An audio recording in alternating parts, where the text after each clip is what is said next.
What is the spirit of error?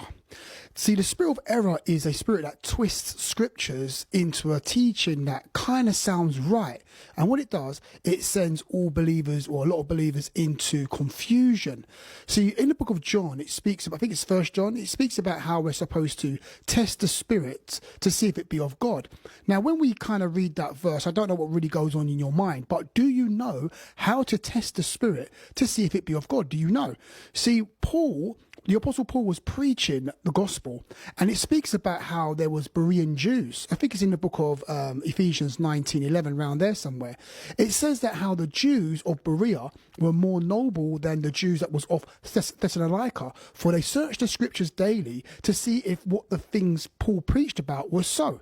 So what the Berean Jews were doing, they were testing the spirit that Paul was coming with. They was testing the spirit. How? By looking in the scriptures, finding out for themselves if Paul was telling the truth. And that's with us as believers is the same thing. If we don't test the spirit of the doctrines or teachings we're hearing, wherever it is, maybe it might be at church, might be online, social media, wherever you're hearing teachings, you have to test the spirit to see if it be of God. Because if you don't test the spirit and you don't test it by the word, what happens is that you begin to get tossed to and fro with every wind of doctrine created by the sleight of men where they lay in wait to deceive. And you think that the person is speaking truth because they're speaking from the Bible, but when you go and find out for yourself, you'll see that it's been twisted. It's called the spirit of error.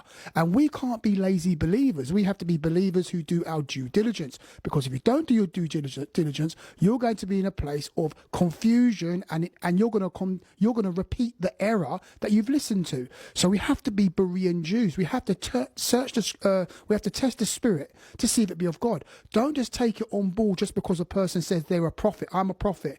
I'm an apostle. I'm the apostle, or I'm the prophet. Doesn't matter who you are. Don't care who you are. Are you preaching balanced from the word? Let me search the scriptures to see if what you're speaking about is of God. So don't be a lazy believer. Make sure you test the spirit every time you're hearing the word. Make sure you test the spirit.